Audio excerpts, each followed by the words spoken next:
This AI bioweapon situation is crazy. If you haven't heard, on Wednesday, June 3rd, an open letter was published by some of the most influential people in tech, biology, and biotech, calling for a law that would require all orders of synthetic DNA to be screened to make sure that they're not being used to help create some sort of bioweapon. This includes people like Sam Altman and Dario Amodei, who are the CEOs of OpenAI and Anthropic, Demis Hassabis and David Baker, who won the Nobel Prize for their research in using AI for protein design, and executives from companies like Twist Biosciences and Ansa Biotechnologies, who are some of the top DNA synthesis companies in the world. But what does this mean? How would all of this work, and what are the pros and cons of this law that they're proposing? Most importantly to me, how would this impact people like me who are trying to do biology research in kind of an at-home setting?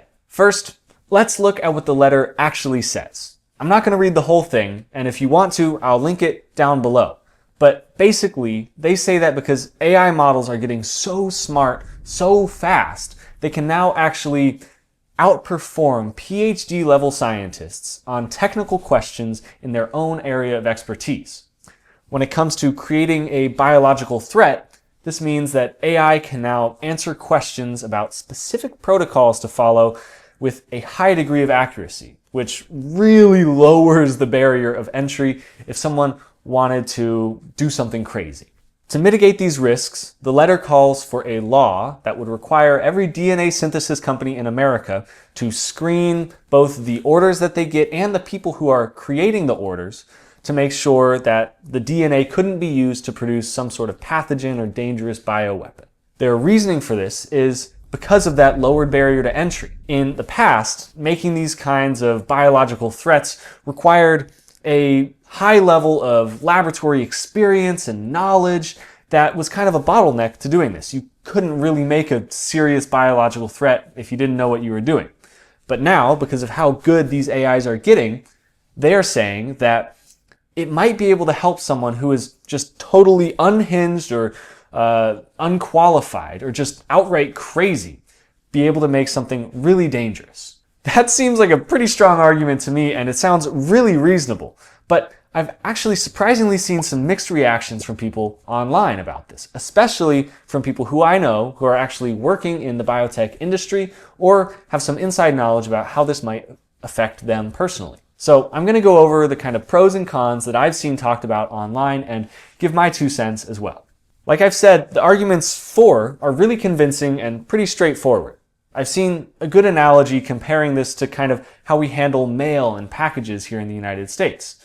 We already screen every single package that gets sent with an X-ray scanner to make sure that there's nothing dangerous inside. And it kind of makes sense to do the same thing for what is essentially a tiny molecular package that you can't see inside of with an X-ray device. And if you aren't actually trying to make a potential toxin or a bioweapon, a little bit of extra friction in the ordering process seems like a totally reasonable trade-off in exchange for some global security from a massive biological threat.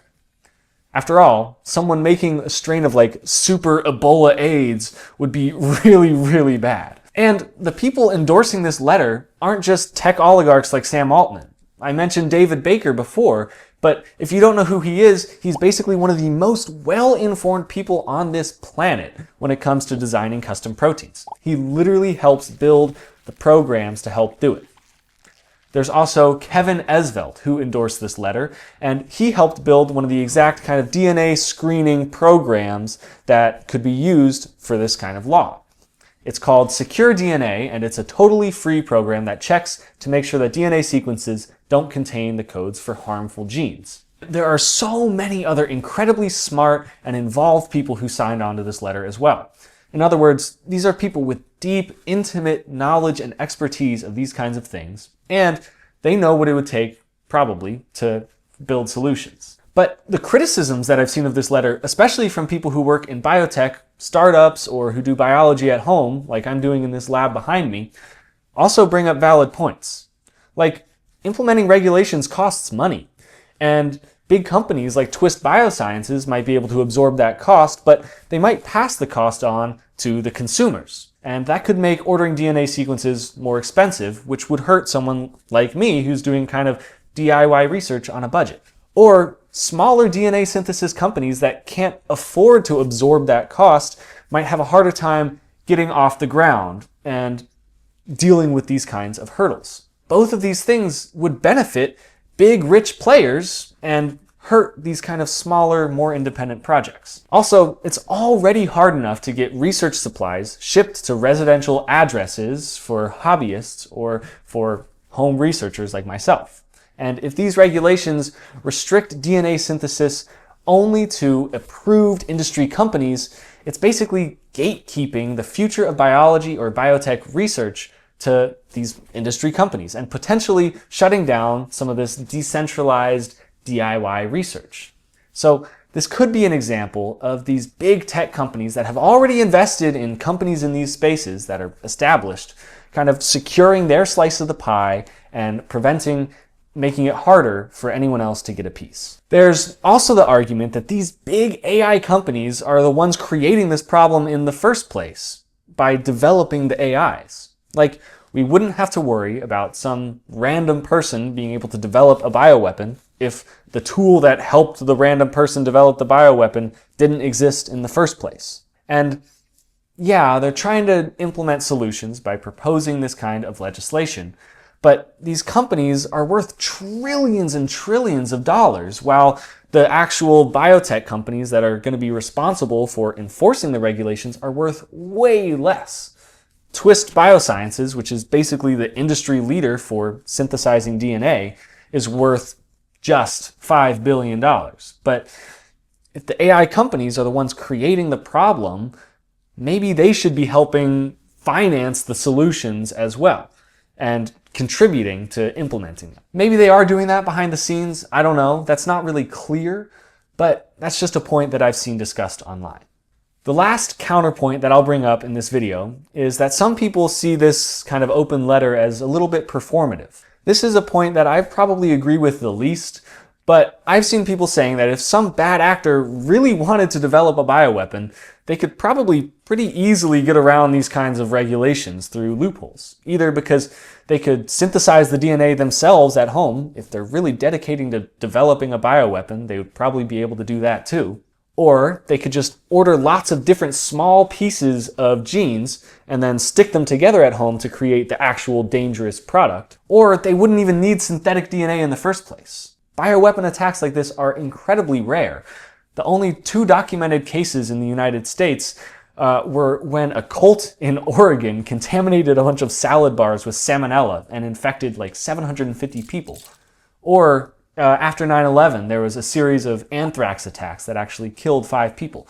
And those attacks didn't require any synthetic DNA to do. Someone who's really committed to developing a bioweapon could just evolve one naturally using some sort of dangerous virus and selecting for the most dangerous variants. This argument kind of says that, yeah, maybe these kinds of AI-designed bioweapons are a threat, but a much more bigger and realer threat is a normal pandemic like we saw with COVID. And by putting our focus on screening for these things that are incredibly unlikely, we're taking away resources and attention from things that might actually make a bigger difference, like general pandemic preparedness or funding global health infrastructure. So how do I feel about this? Well, there's a little bit of nuance, but for me, I'm generally on board with the letter.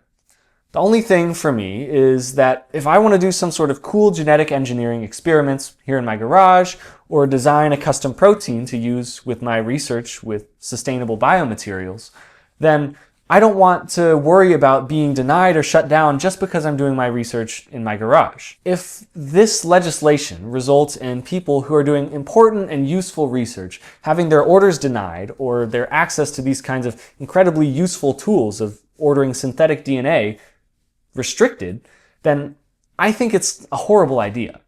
But if they can make sure that these regulations just prevent actual bioweapons from being ordered from a synthetic DNA company, and it doesn't negatively impact people like me who are just genuinely curious and want to do cool DIY research, then I'm all for it. I'm not in the business of creating bioweapons anyway. What do you think? Let me know in the comments. Thanks for watching, and I'll see you in the next one.